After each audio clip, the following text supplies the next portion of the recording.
Mm, Buenas tardes con todos. ¿Se me escucha? ¿Me pueden confirmar, por favor? Sí, buenas tardes. Sí, se te escucha de manera muy clara. Ya, genial. Bueno, buenas tardes con todos los participantes de esta primera cumbre iberoamericana organizada por el capítulo LIAN Construcción Internacional, que, bueno, en esta oportunidad vamos a comenzar con las ponencias de hoy día. En esta ocasión, nuestro primer ponente es el ingeniero Carlos Vargas. Él va a tener el tema Lean Evangelizado. Bueno, vamos a dar una pequeña reseña del ingeniero. Bueno, el ingeniero es director gerente de 360 Lean Consultores, ingeniero civil, egresado de la Universidad Nacional Pedro Ruiz Gallo Lambayeque, tiene una maestría en Economía y Gestión Empresarial, Universidad Nacional de Trujillo, especialista en proyectos de inversión, Organización de las Naciones Unidas para el Desarrollo Industrial, ONUDI. Posgrado en Finanzas, Escuela Superior de Administración de Negocios, ESAN, director gerente de 360 Lean Consultores, instructor Lean Construction con el respaldo del Lean Construction Institute Perú, LSI Perú. También es asesor corporativo gerente de proyectos de empresas constructoras. También es gestor de proyectos de construcción e inmobiliario a nivel de maestría en dirección de empresas constructores e inmobiliarias, productiva y logística. Bueno, terminado con esta pequeña reseña, doy paso al ingeniero para que pueda comenzar con su ponencia. Muchas gracias por la invitación. Realmente es un privilegio estar aquí en esta primera cumbre iberoamericana que están organizando el capítulo estudiantil del Lean Construction Institute de la Universidad Andina de Cusco. Es para mí un privilegio realmente estar acá. Bueno, voy a compartir mi pantalla para poder iniciar rápidamente.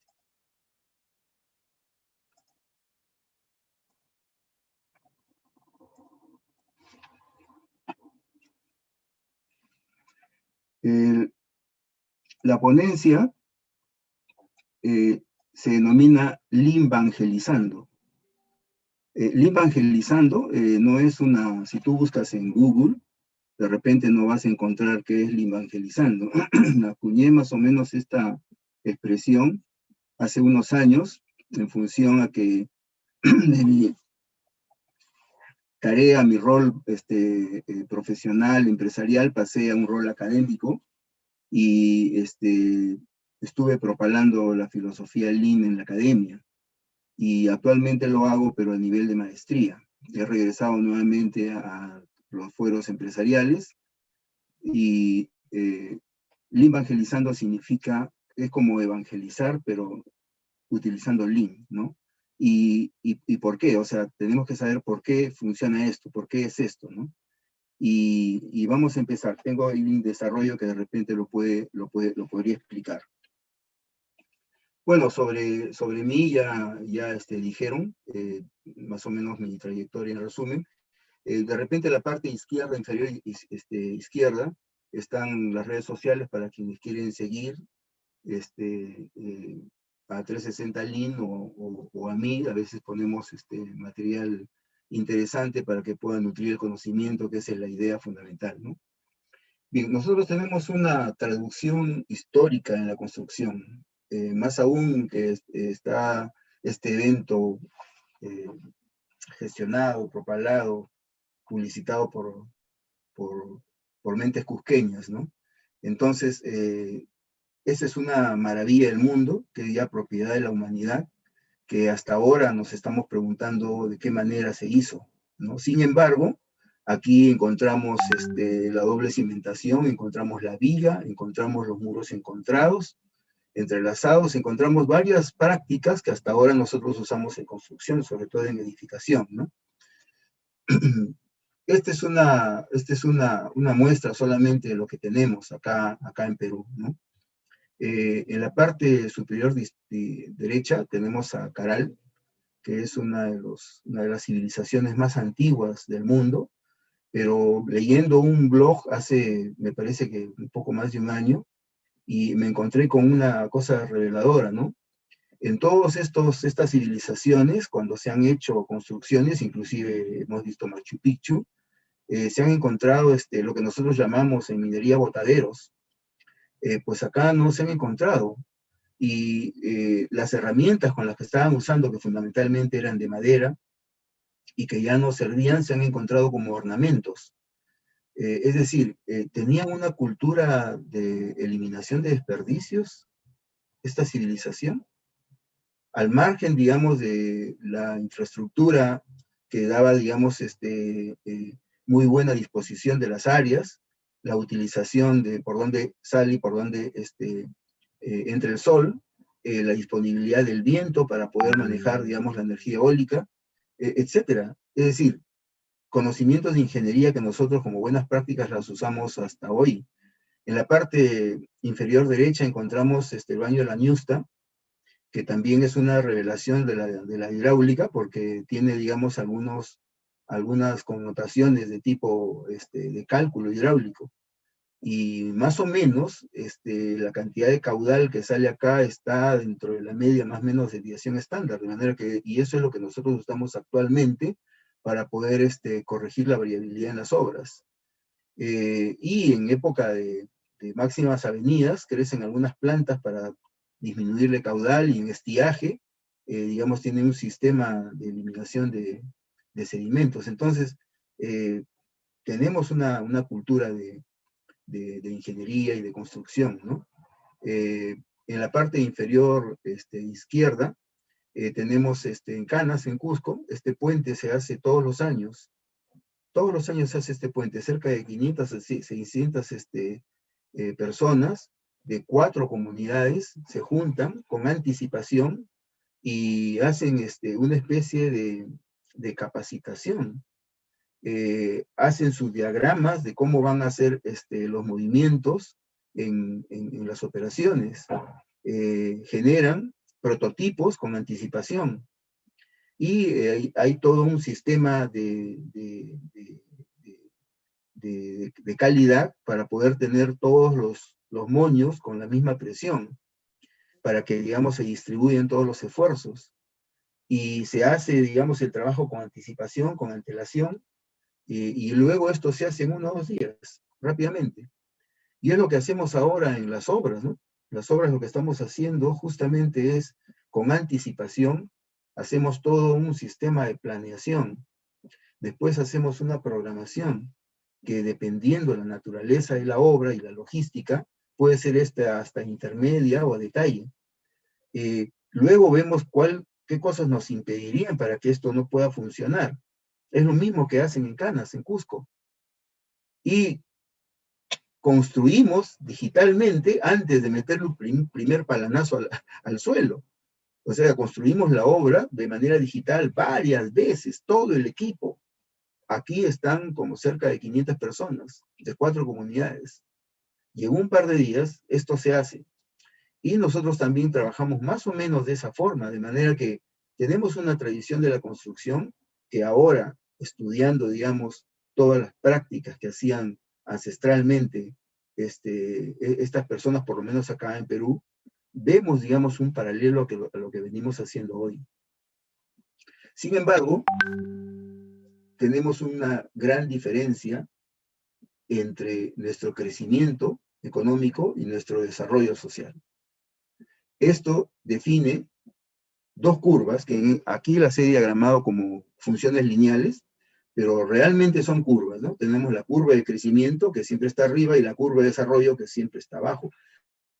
Y esa es una de las razones quizás por las cuales los números nos indican, digamos, que externamente nos ven bien acá en Perú, ¿no?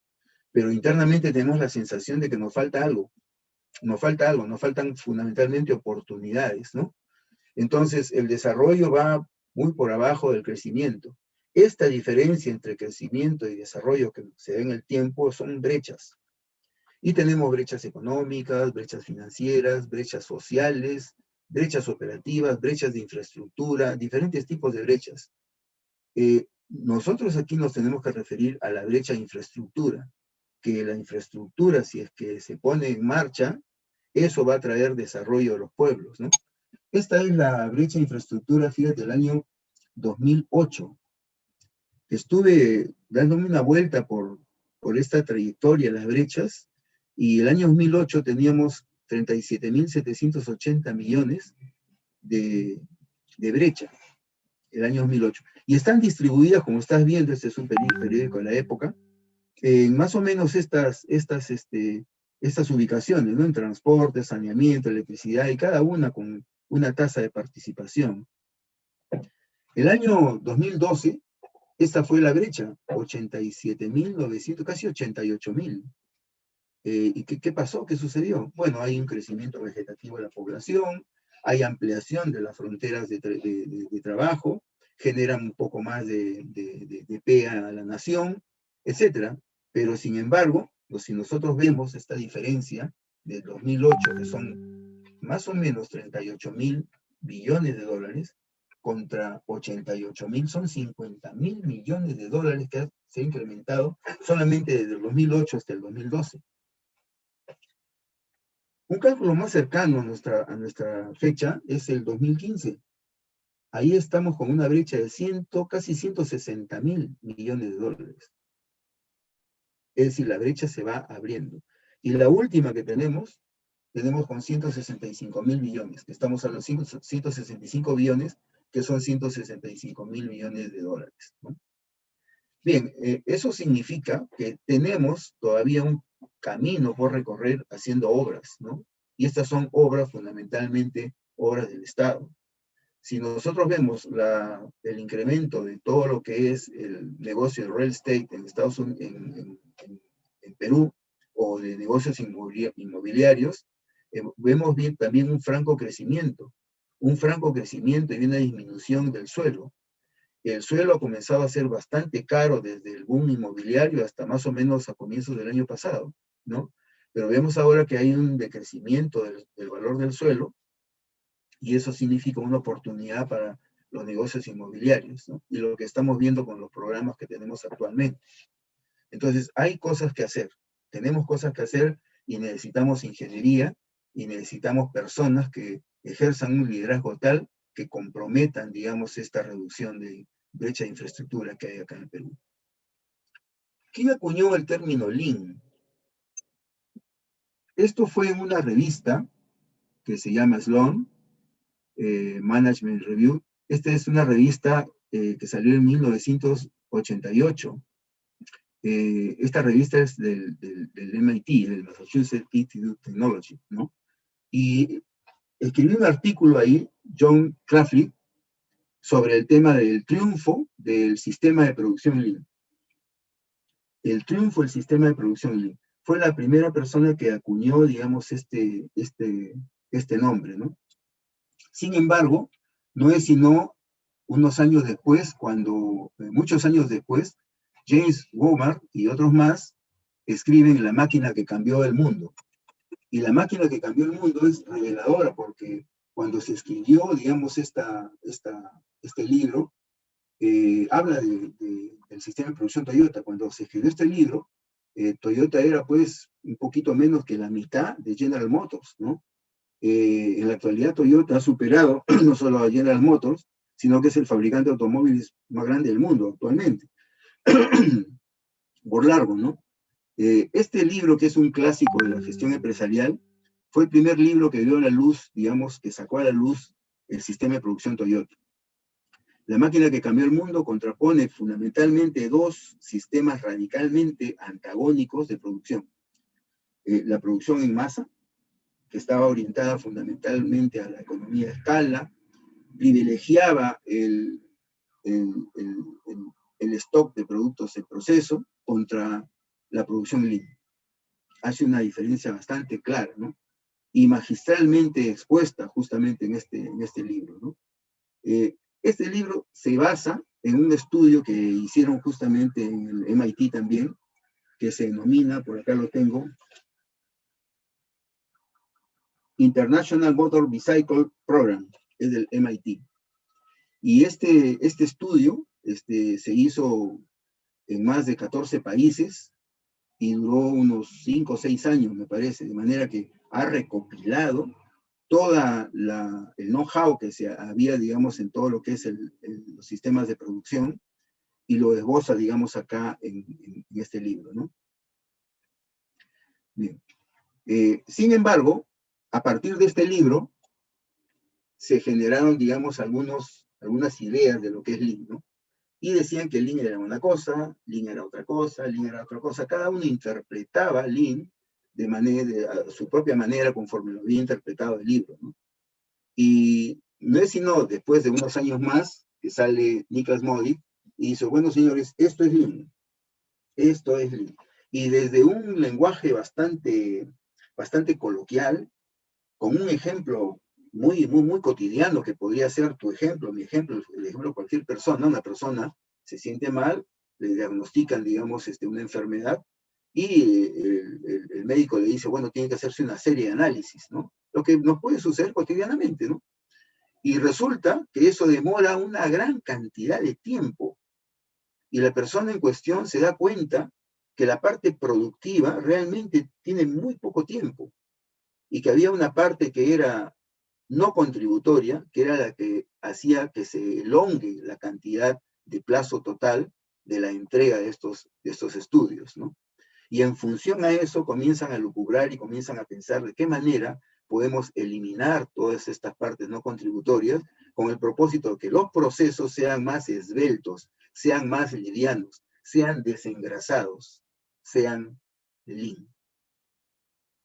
Es espectacular cuando nosotros leemos en esta secuencia estos libros, porque nosotros no tenemos una cultura de la lectura, sobre todo los ingenieros, ¿no? No tenemos una cultura, no leemos bien, nos vamos de frente a la hoja de cálculo, ¿no? Es como cuando tú quieres aprender Lean y te dicen, bueno, ¿dónde están las hojas de cálculo? ¿Me van a enseñar cómo hacer? ¿Me van a dar todas las plantillas? Hay expresiones idiomáticas que son barreras de entrada justamente a esta forma de conducta que es Lean, como vamos a ver.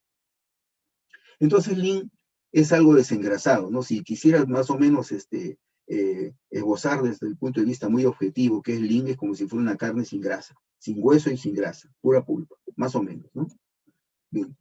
Estos son algunos de los paradigmas que se generó con Lean Manufacturing, que es Lean pero orientado, digamos, a la manufactura, ¿no? No es exclusivo de la industria del automóvil, no es exclusivo de las empresas de gran tamaño también. Tú puedes aplicar Lean en tu empresa muy pequeña, en tu obra que es muy pequeña, o puedes aplicar en tu vida también, ¿no?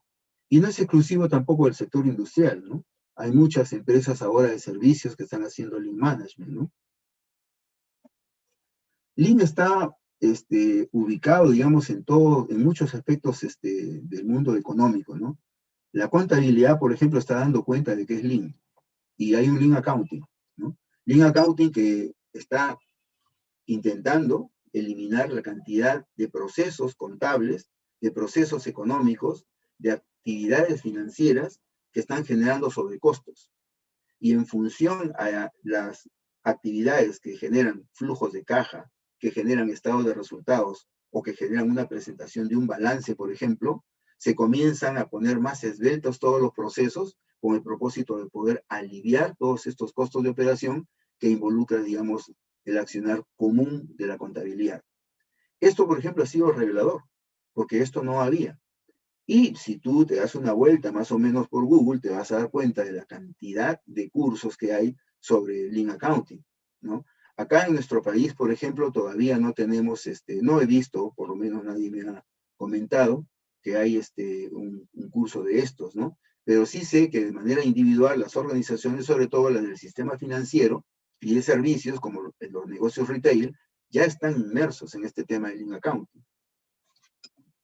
Esto es Lean Manufacturing. Lean Manufacturing está orientado fundamentalmente al tema de la manufactura, pero tiene una serie de herramientas y una serie de procedimientos que le están generando justamente un incremento de la productividad.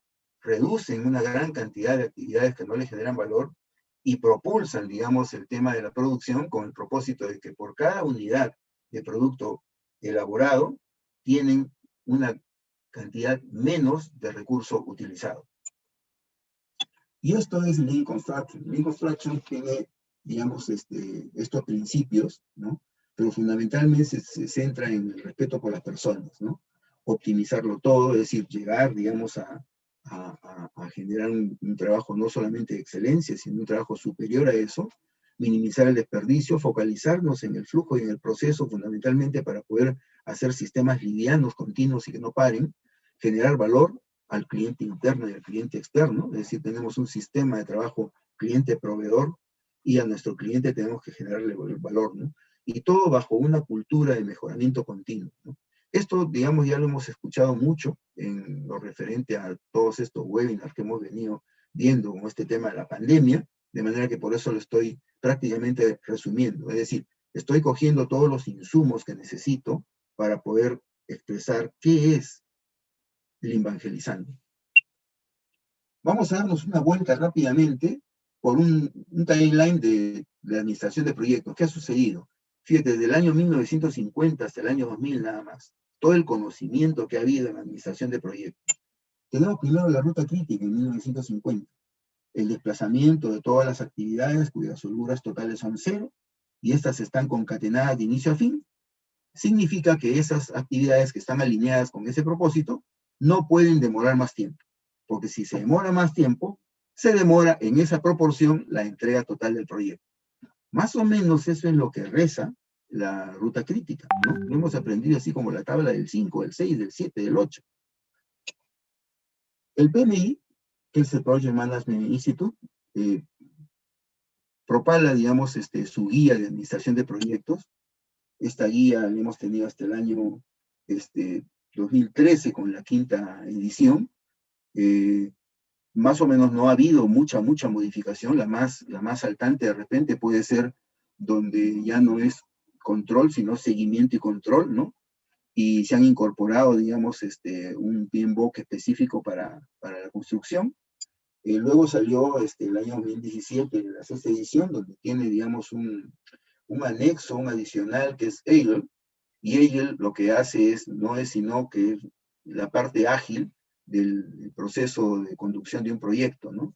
Y este año, comienzo de año, salió esta última versión, la 7ª versión, que todavía no sé si ya está propalada o ya está en ciernes.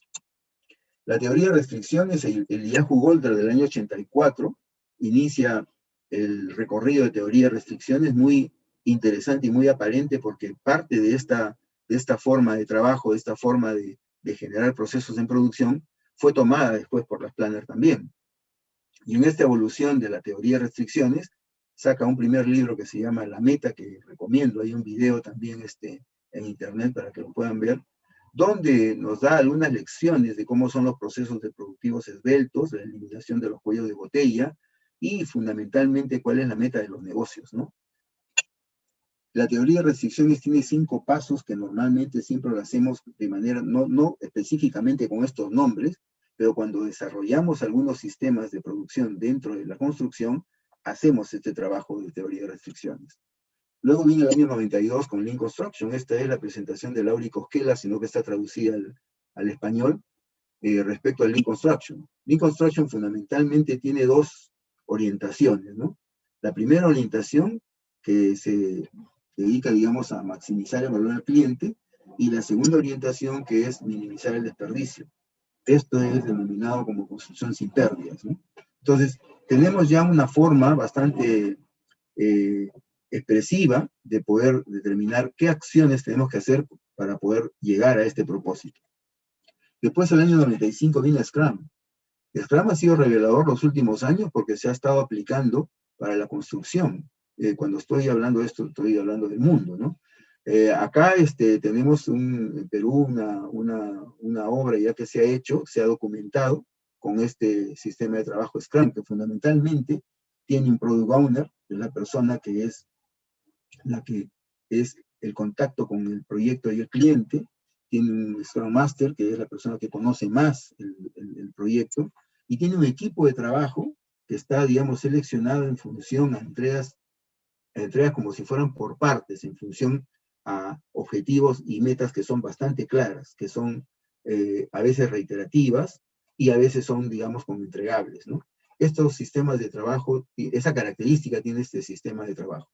Luego viene Prince, y luego viene el siguiente año Prince2, que es el año 1996, donde ya genera para todas las actividades que se desarrollan en un proceso, en una obra, diferentes colores, ¿no?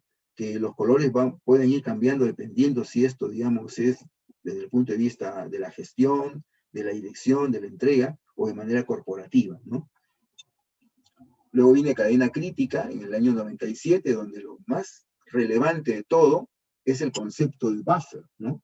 Buffer como tomando una programación de una obra, es decir, ya le estamos aplicando recursos, pero desde el punto de vista pesimista, de manera que se va ajustando en función a los recursos con los que cuento, a la incorporación de herramientas Lean, que van a contribuir a la mejora de la productividad, y a una curva de aprendizaje por la forma como estoy reiteradamente repitiendo la misma operación.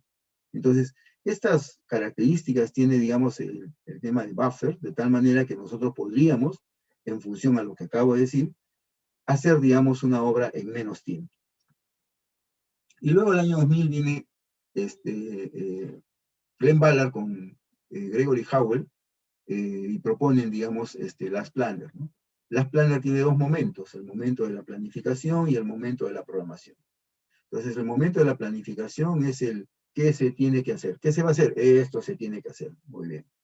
Pero una programación intermedia como un look ahead define, digamos, lo que se puede hacer. Esto es lo que se puede hacer. ¿Por qué? Porque ya define, digamos, algunas características de participación de todos los involucrados, tiene ya una forma más o menos cíclica, reiterativa de trabajo, sectoriza, etc.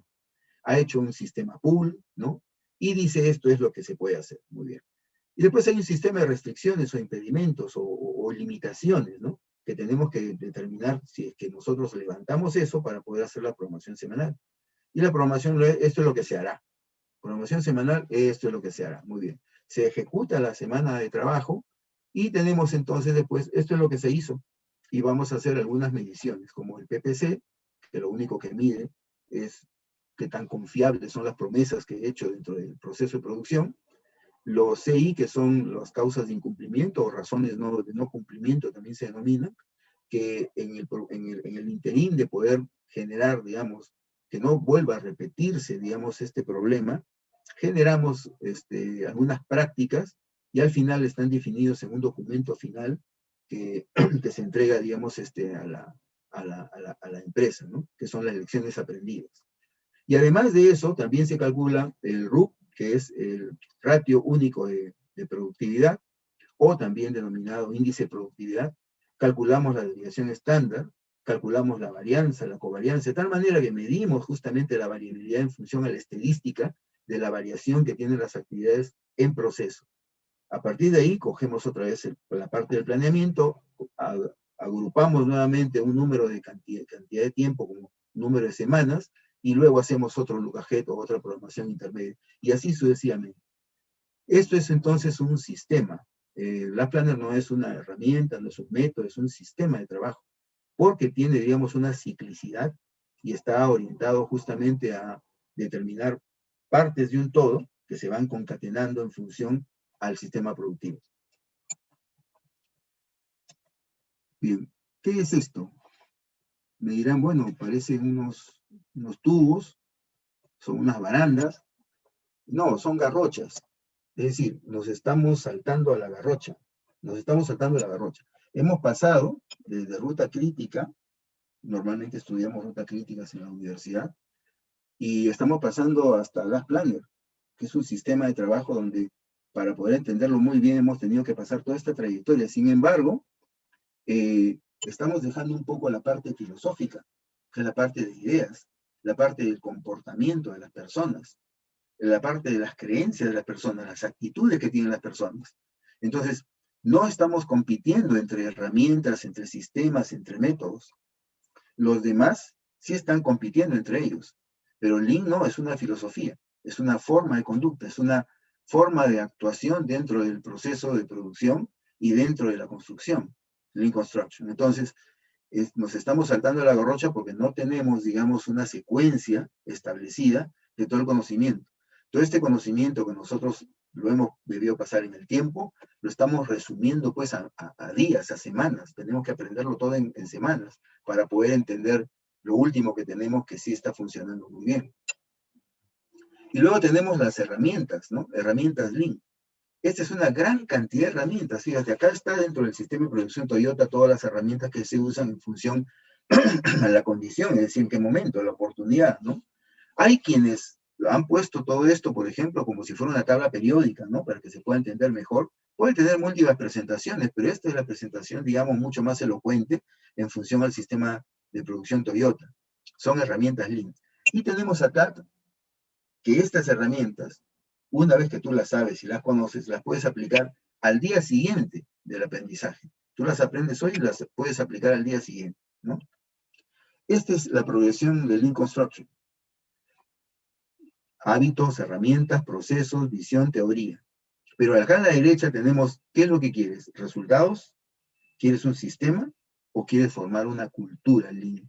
Una cultura Lean Construction. Entonces, aquí hay algunos procesos, procedimientos y sistemas que son los más adecuados para obtener, por ejemplo, resultados, ¿no? Si queremos tener un sistema de trabajo, tenemos que incorporar todo esto, que son herramientas, y todo lo que es visión. Pero si tenemos que tener una cultura, además tenemos que incorporar hábitos con toda la parte teórica, ¿no? Y fíjate, en el tema de resultados, ¿cuál es lo primero que tenemos que ver? Y ahí está, LPS, el Lab Planner System. Y esa es una de las razones por las cuales hay muchas personas que creen que el Lab Planner System es Lean. Es más, creen que es Lean Construction. Y no, Lab Planner System es un sistema de trabajo. He podido utilizar otro sistema de trabajo, he podido hacerlo. Sin embargo, este es el más idóneo en función a lo que yo necesito, en función al tipo de obra que tengo, ¿no? En una oportunidad me dijeron, ingeniero, ¿pero por qué está proponiendo ruta crítica si usted siempre hace Lab Planner System? Lo que pasa es que como la obra tenía tal magnitud, había parte de la obra que sí podía trabajarse con ruta crítica. Además, esto no está, digamos, desmotivando el uso. Eso no está impidiendo. Al contrario, Lab Planner System lo que hace es ayuda, coadyuva, digamos, para que se haga lo mejor posible. No porque nosotros estamos propagando la filosofía Lean, vamos a usar solamente el Lab Planner System de todas las obras. Tenemos que usar lo que más conviene, ¿no? Eso es lo que tenemos que hacer, ¿no? Y así hay una serie de herramientas, métodos y sistemas de trabajo para poder desarrollar, digamos, toda una progresión de Lean Construction, digamos, como una cultura dentro de una organización. Para poder hacer eso, tenemos que trabajar justamente con un tema cultural. Al final, todo esto termina en una cultura. Chequen. ¿Dónde se forma eso? Aquí tenemos en el cerebro, en la parte septentrional del cerebro, si juntamos, digamos, todos los oídos de la parte central, nos vamos a encontrar el centro con el hipotálamo, que está jugando en pared con la hipófisis. Son unas glándulas importantes, ¿no? Pero el hipotálamo, ¿qué es lo que hace? Esto forma parte del sistema nervioso autónomo. Se han identificado 27 emociones humanas, y esas emociones humanas son las que estamos describiendo acá. Admiración, adoración, aprecio, estética, incomodidad, aburrimiento, calma, confusión, anhelo, etc. Son 27 emociones humanas. ¿Correcto? Bien. Pero, ¿cuál es lo importante? Lo importante es que esto más o menos está orientado al manejo del sueño y del recuerdo. Es decir, cuando nosotros impacta alguna emoción humana, impacta en nosotros, impacta en el hipotálamo. Y mientras más impactos tenga, mejor vamos a recordarlo. Entonces, si es que eso es así, por eso es la razón por la cual a veces, por ejemplo, a un niño, tú le dices una cosa, después otra cosa, después otra cosa. Los niños siempre aplican una herramienta Lean que se llama los 5 porqués, ¿no? Preguntan, ¿y por qué tal cosa? Por esto. ¿Y por qué tal otra? Por esto. ¿Y por qué tal otro? Sino que ellos ya se pasan, no son 5 veces, sino 50 veces a veces, ¿no? Pero después tú te sorprendes por todo lo que saben, porque lo preguntaron o le repetiste, le repetías y se quedó en el hipotálamo. Entonces, si eso es fisiológicamente así, define, digamos, dos aspectos importantes que tenemos en la humanidad, el temperamento y el carácter. Pero el temperamento es una cuestión innata. El temperamento viene contigo. ¿Hay alguna forma cómo se puede modificar? Hay una forma muy mínima, pero el carácter no, el carácter se forma. El carácter lo vamos formando con el tiempo. El carácter lo vamos formando con los hábitos. Con los hábitos. Y el carácter y el temperamento nos dan, digamos, una personalidad, ¿no? Y en función de esa personalidad, nosotros estamos buscando nuestra integridad como personas, como seres humanos. Este es un modelo actitudinal, ¿no? Romper los paradigmas. ¿Qué define eso? El pensamiento, el sentimiento y la acción. Es decir, las actitudes. La Universidad de Wichita hizo un estudio muy interesante donde da cuenta, digamos, de esta forma de conducta humana, el pensamiento, el sentimiento y la acción. Si es que nosotros ya sabemos por los estudios de investigación que eso es fundamentalmente para romper los paradigmas, ¿qué es un paradigma? Y un paradigma es un patrón, es un modelo, es un canon. Es una forma de idea, es un pensamiento que alguna colectividad política la cree como cierta, ¿no? Ese es un paradigma. Y tú a veces preguntas, ¿y por qué esto? Bueno, porque así es, porque crees que así es. Es un paradigma. Hay viejos paradigmas, ¿no? El paradigma, por ejemplo, que tenemos nosotros es después del colegio, ¿qué sigue? La universidad, ¿no? ¿Y por qué no puede ser otra cosa? No, porque así es, porque es un paradigma, ¿no? ¿Quién es el que asciende en un trabajo? El más antiguo, el que tiene los galones. El más antiguo es el que asciende. De repente no es el más capaz, ¿no? Entonces hay ciertos paradigmas que nosotros tenemos, digamos, ya en nuestra vida cotidiana, ¿no? ¿Cómo funciona un cambio paradigmático? Acá hay un ejemplo bastante importante, desde una persona reactiva, un pensamiento reactivo y un pensamiento proactivo, ¿no? Los trabajadores, de manera reactivamente, los trabajadores están más interesados en el aseguramiento de su sueldo que en solucionar las necesidades de los clientes, ¿no? ¿Cuál es el paradigma que cambia? La única forma de solucionar nuestros problemas de sueldos como trabajadores es solucionar las necesidades de los clientes. Es al revés. ¿Correcto? Entonces, ese es un cambio de paradigma. Y el cambio de paradigma cambia las actitudes. ¿Por qué? Porque han cambiado las creencias, ¿no? Esa es más o menos la idea. El talento de una persona entonces se está orientando a conocimientos, capacidades, intereses personales y valores. Esto, que funcionó en una investigación en la Universidad de Wichita, en Estados Unidos, dice que es la nueva inteligencia emocional. Pero, ¿qué es un liderazgo inteligente? El liderazgo inteligente es motivador de resultados, impulsor de cambio, desarrollador de personas y conector de talento. Pero ¿dónde está la parte importante? Aquí, que hay una relación entre el cerebro y el corazón, el sentimiento, quiero decir, ¿no? Hay una relación ahí. Y La parte de la motivación de resultados y el desarrollador de personas es la parte del corazón. Y la parte del impulsor de cambio y el conector de talento es la parte del cerebro. Es algo mucho más racional, mucho más racional. Lo que significa que si es que está conectado el cerebro con el corazón, el cerebro es quien hace la gestión y el corazón es el que hace el liderazgo. Por ahí está más o menos el asunto. Pero estas palabras relacionadas al liderazgo, todas estas palabras que vemos acá, están relacionadas con liderazgo. Sin embargo, no veo una que es importante, que es el ejemplo. No la vi. Y es muy, pero muy importante, sobre todo para poder establecer una relación biunívoca entre la gente que es subordinada y tú, como líder, ¿correcto? Entonces, hay una relación biunívoca. Esa relación biunívoca tiene que ser expresada en función del ejemplo. Fíjate, este es San Francisco de Asís. San Francisco de Asís hace muchos años, en Asís justamente, tenía un pupilo. Y el pupilo se sabía la Biblia, pero de una cosa espectacular. Entonces un día San Francisco de Asís le dice, bueno, en esa época todavía Francisco, le dice, ¿sabes qué? Vamos a propalar la palabra del Señor, la palabra de Dios. Correcto, excelente. Acá se pone sus mejores galas, su mejor rosario, sus sandalias las limpia, las lava, todo, sale con Francisco a propalar la palabra de Dios. Muy bien. Se van entonces a darle alimento a los animales, a los más desposeídos. Se van luego a visitar a los hospitales, a los enfermos, a curarlos, a sanarlos, a rezar por ellos. Se van luego a las cárceles, a las personas que están confinadas y que han cometido muchos errores, para poder cambiarlos, para poder escucharlos fundamentalmente, para poder aconsejarlos. Cuando de repente regresa y al convento y le dice, oye, pero no hemos propagado la palabra de Dios, mire, he traído mi Biblia, le he forrado, todo está bien limpiecita, todo, pero ni siquiera le he abierto. Y San Francisco de Asís, ahora San Francisco de Asís le dice, bueno, ¿cómo que no hemos propagado la palabra de Dios? Lo hemos hecho con el ejemplo.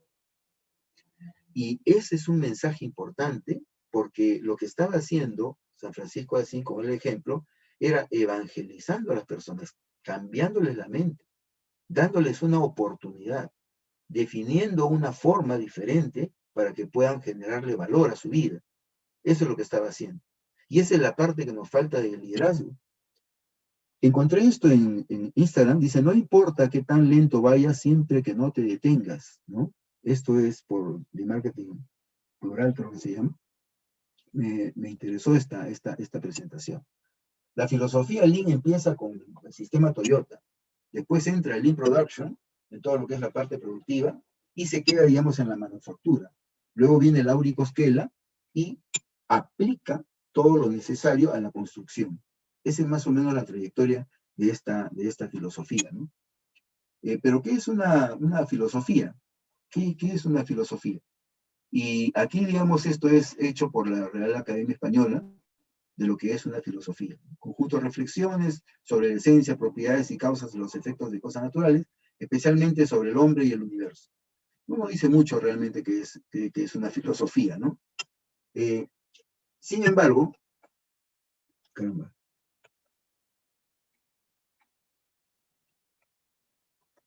Sin embargo, tenemos acá a Kiran Birseri. Kiran Birseri es una ciudadana, ella nació en la India hace unos 56 años, y tiene una experiencia bastante interesante, ¿no? Cuando tenía 30 y algo años, llevó a la escuela. Llegó el hijo a la escuela y en la escuela le dijeron, bueno, tiene que venir porque vamos a entregar las tarjetas, las libretas, los resultados. Fue a la reunión y le dijo a la profesora, ¿qué me puede decir de mi hijo? Y la profesora le dice, bueno, ¿qué número tiene? Bueno, se llama fulano de tal. No, pero ¿qué número tiene? Pero ¿cómo no sabe cómo se llama? Pero si me dice el número, le voy a decir quién es su hijo. Entonces, le llamó la atención a Kira y regresa, habla con su esposa y le dice, oye, mira, me ha sucedido este asunto, o sea que, y he preguntado a las demás señoras, a las demás familias, a mi familia, y todos los colegios son así. No son nombres los que tienen, son números los que tienen, ¿no? Y no sé si a ustedes les ha pasado, pero yo, por ejemplo, en el colegio tenía un número, ¿no? Entonces, una vez le pregunté al profesor cómo me llamo, y me dijo 40, el número 40 porque me apellido Vargas. Entonces, ¿qué sucedió con Quirán Briseño? Bueno, hizo un colegio. El Riverside School es un colegio. Este colegio está en casi 70 países. Acá en Perú hay uno. Compromete más o menos a casi 2.2 millones de niños. Y dentro de sus filas agrupa a casi 65.000 profesores. La filosofía que esta mujer implantó fue la Design for Change. Design for Change. Diseño para el cambio. ¿Cuál es la filosofía? Privilegia la libertad, el respeto y la interacción del niño en el entorno y con los demás. Y le hace creer desde muy pequeño que sí puede hacer las cosas. De que sí puede hacer las cosas. ¿Bajo qué principios? Bajo el principio del siente, imagina, actúa y comparte. Y comparte. Está cambiando la vida de muchas personas con esta filosofía. Muchas personas. Siente qué es lo que necesitas y qué es lo que necesitan los demás. Lo puedes hacer individualmente o lo puedes hacer en grupo. Imagínate cómo puedes tú solucionar el problema. Es un niño. Imagínate cómo puedes solucionar el problema. Junto a los demás para discutir de cómo fue. ¿Tienes una forma cómo solucionar ese problema? Sí, ahora hazlo. Cámbialo. Y después comparte. Y en ese compartir, muchas más personas encuentran más problemas, imaginan su solución, le dan solución y vuelven a compartir. Es como digo, el conocimiento crece más mientras más se lo comparte, fundamentalmente. Tú compartes conocimiento, comienza a crecer, comienza a crecer. Una vez me dijeron, oye, ¿por qué entregas tu hoja de cálculo? Si eso es tuyo, es tu know-how, en función a eso estás tú con... En el momento que yo entrego mi hoja de cálculo se volvió en obsoleta. Se volvió en obsoleta. Yo tenía una hoja de cálculo para hacer proyectos. Entrego, la regalo. ¿Por qué? Porque en ese momento que la regalé, yo estoy pensando que la tengo que mejorar. Esa es la actitud. Y eso forma parte de una filosofía. Esta, por ejemplo, es la filosofía de Lacan. Sí puedo, yo puedo. Pero normalmente nos están desde el colegio diciendo, no puedes esto, no te sientes acá. No, mientras los mayores están hablando, los niños se callan. Es una cosa de locos.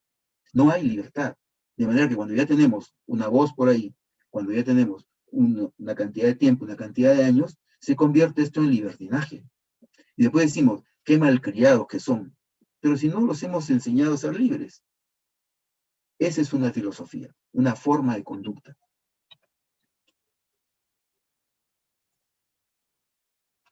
Esto es de Stephen Covey, esto también está en Instagram. No eres un producto de tus circunstancias, eres un producto de tus decisiones. Está en nosotros tomar la decisión de cambio. ¿Queremos cambiar realmente? Tenemos que atrevernos entonces a tomar riesgos. Si queremos cambiar, nos debemos atrever a tomar riesgos.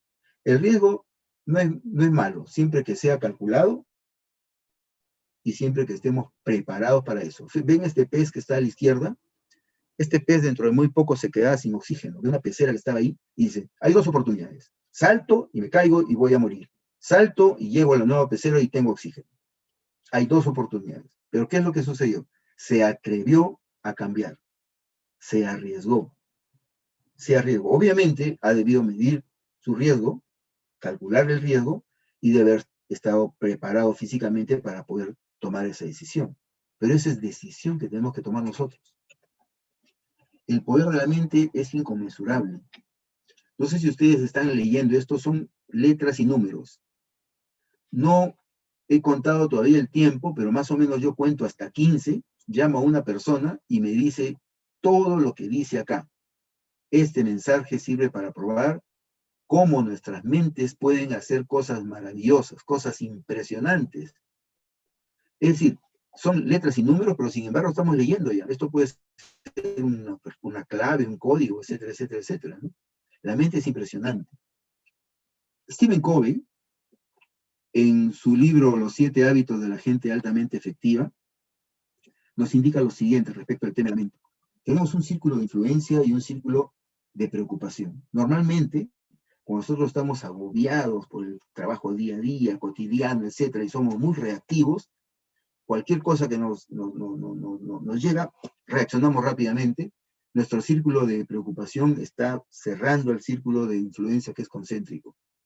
Pero el círculo de influencia es todos los problemas y cosas que nosotros sí podemos solucionar, sí los podemos hacer. Nosotros, es cuestión de decisión. Y la idea es que nuestro círculo de influencia se acerque y achique el área del círculo de preocupación con las decisiones que nosotros podemos tomar. Entonces, o tú te quedas como una víctima, tú lo eliges, o decides ser un protagonista del cambio.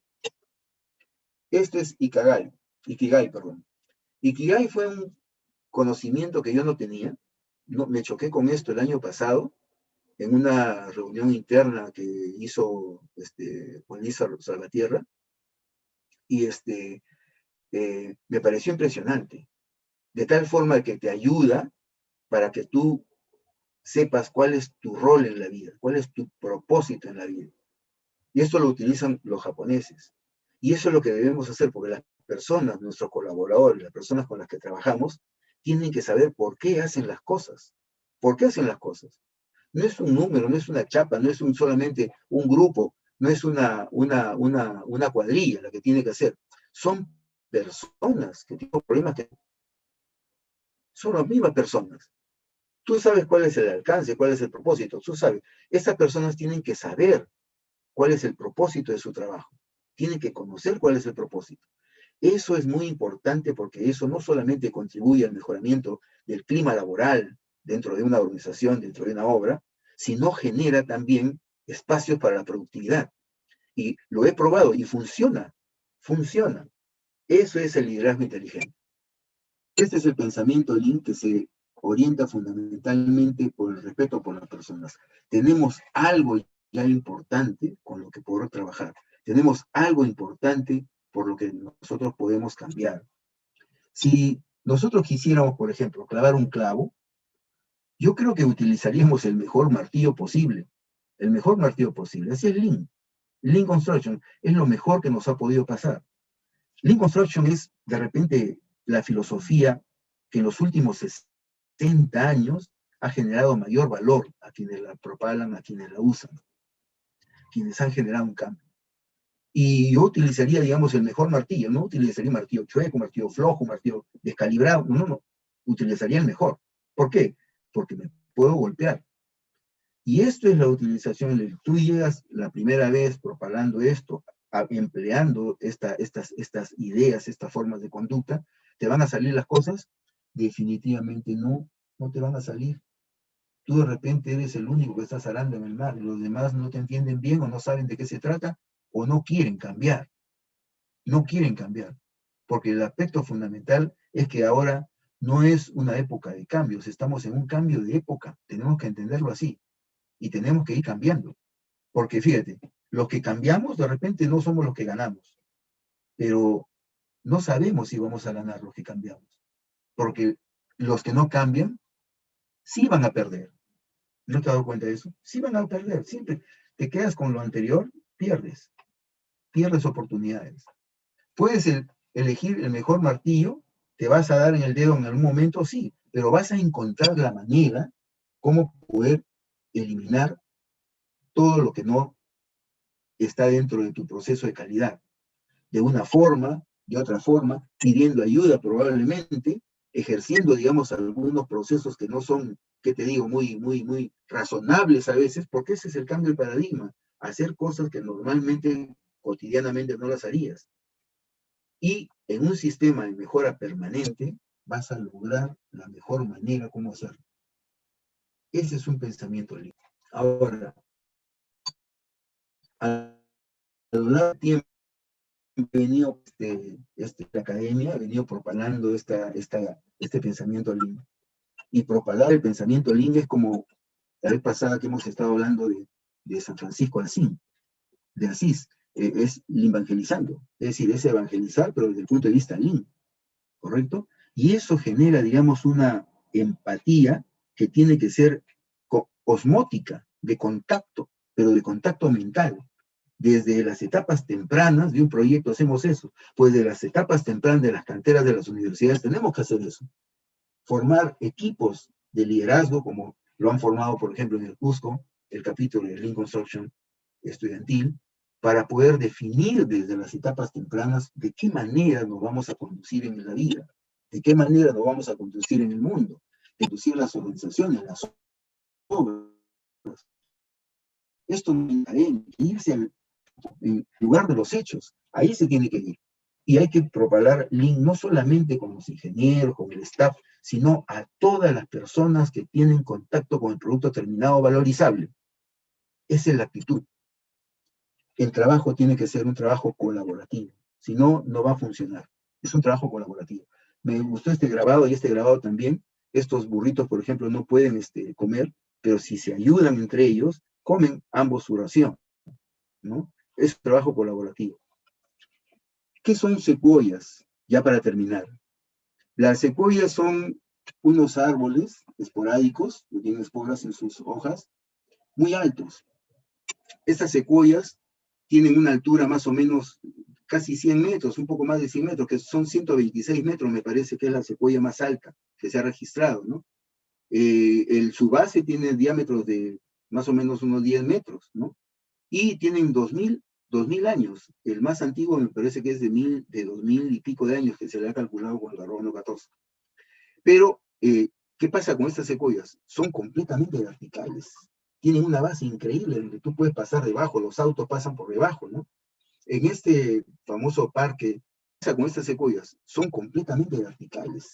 Tienen una base increíble donde tú puedes pasar debajo, los autos pasan por debajo, ¿no?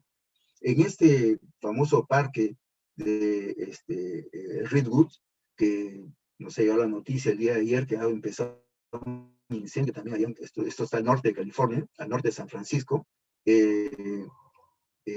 se está incendiando ese parque. Ahí están llenos de secuoyas y son bastante altos, son muy anchos, ¿no? Pero tienen una característica, sus raíces son muy cortas, 2 o 3 metros de profundidad, 2 o 3 metros de profundidad. Para una altura de 80, 100 metros, 1, 2, máximo 3 metros de profundidad, no es una raíz pues que puede soportar un árbol con la gran cantidad de fuerza eólica que hay por esa zona. No se podría. Excepto si son rizomas, excepto si las raíces se entrelazan entre ellas y se ayudan.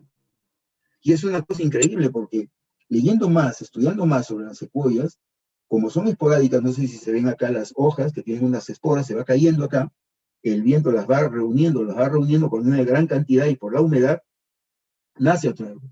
Pero cuando ese nuevo árbol está saliendo un poco torcido, las raíces se comienzan a templar de tal manera que logran su verticalidad con un geotropismo negativo y con un fototropismo positivo. No solamente van a lograr la verticalidad para 100 metros, no se podría. ¿Cómo las secuoyas lo hacen? Porque por las raíces, entre ellas, se van juntando, se van tensando. Es una cosa increíble. La misma naturaleza nos está orientando por dónde está la solución. Mientras nosotros generemos un trabajo colaborativo, vamos a salir adelante todos. Esa es la característica. Y tenemos que ir aprendiendo en el camino, tenemos que ir aprendiendo. Esta es una expresión de Alvin Toffler, dice, el futuro será de los aprendices, porque el que cree que todo lo sabe, está viviendo un mundo que ya no existe. Yo diría, el aprendizaje y cambio paradigmático hay que hacerlo ya, y hay que hacerlo evangelizando. Muchísimas gracias por su atención. Si hubieran algunas preguntas, aquí estoy.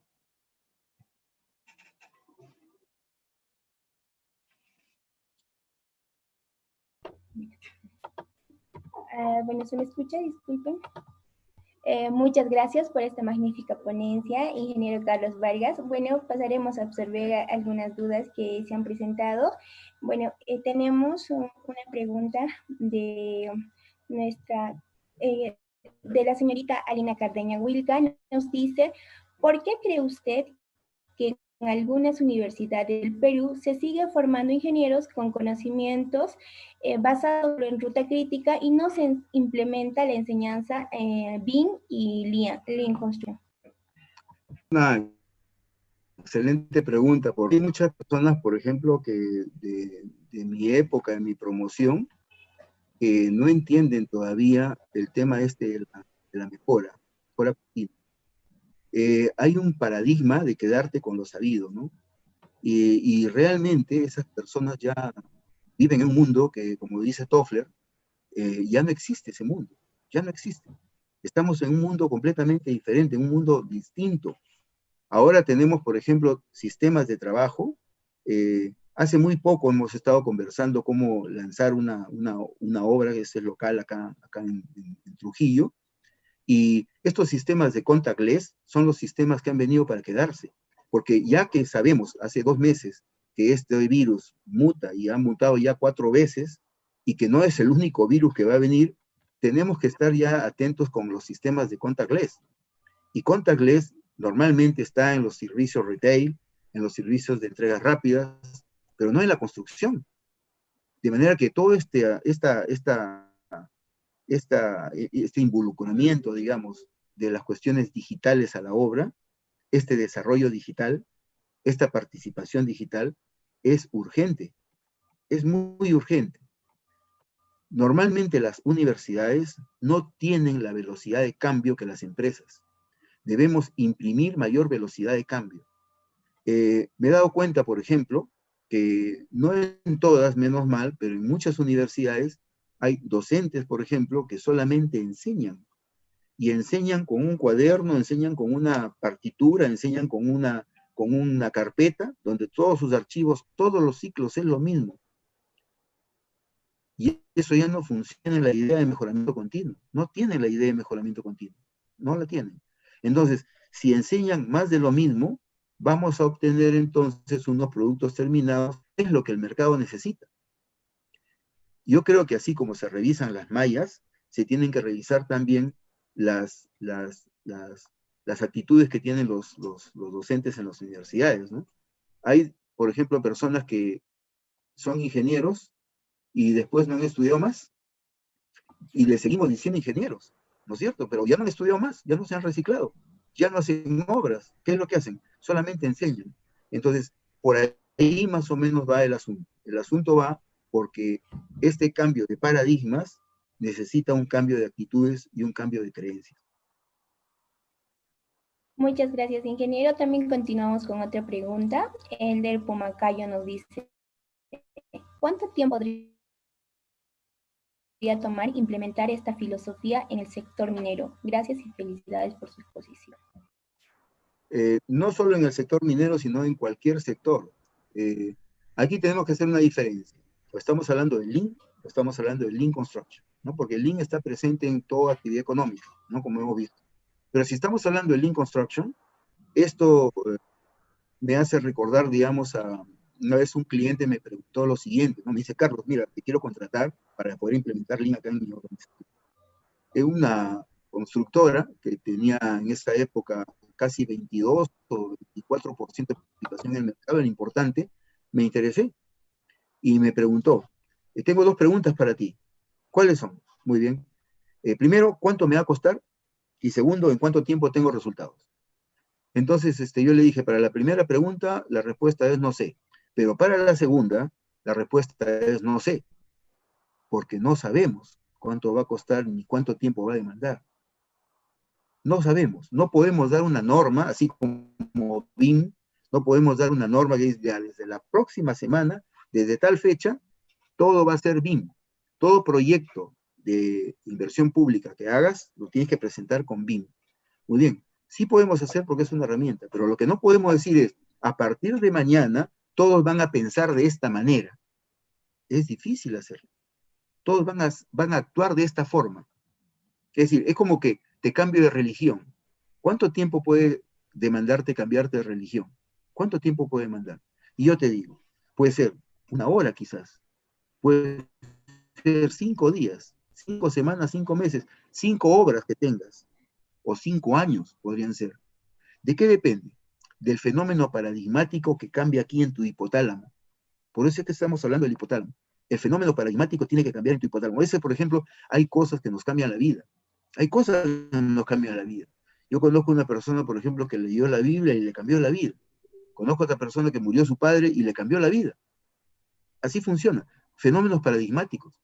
Tú cuando te das cuenta que es algo que puede orientar a un rol diferente, cuando puede estar orientado para que tengas un propósito distinto, y ese propósito genera valor para ti y para los tuyos, en ese momento lo haces de manera colectiva, tienes que hacerlo con liderazgo inteligente.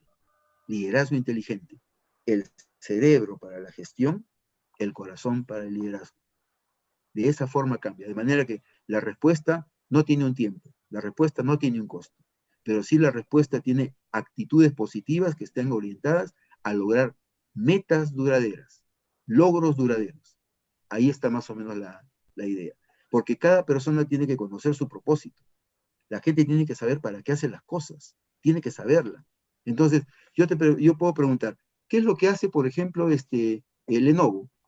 Ah, no, Lenovo vende computadoras. No, vende tecnología. Vende tecnología.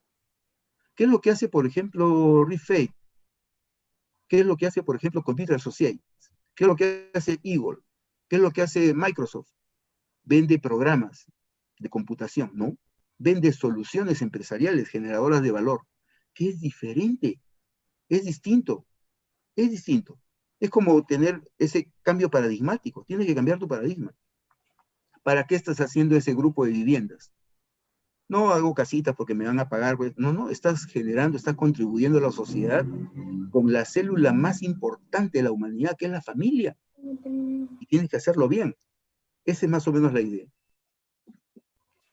Muchas gracias, ingeniero. Reiteramos nuestro agradecimiento al ingeniero Carlos Vargas por compartirnos con estos conocimientos. Muchas gracias y vamos a dar paso a la siguiente ponencia. Gracias a ustedes también, muy amables.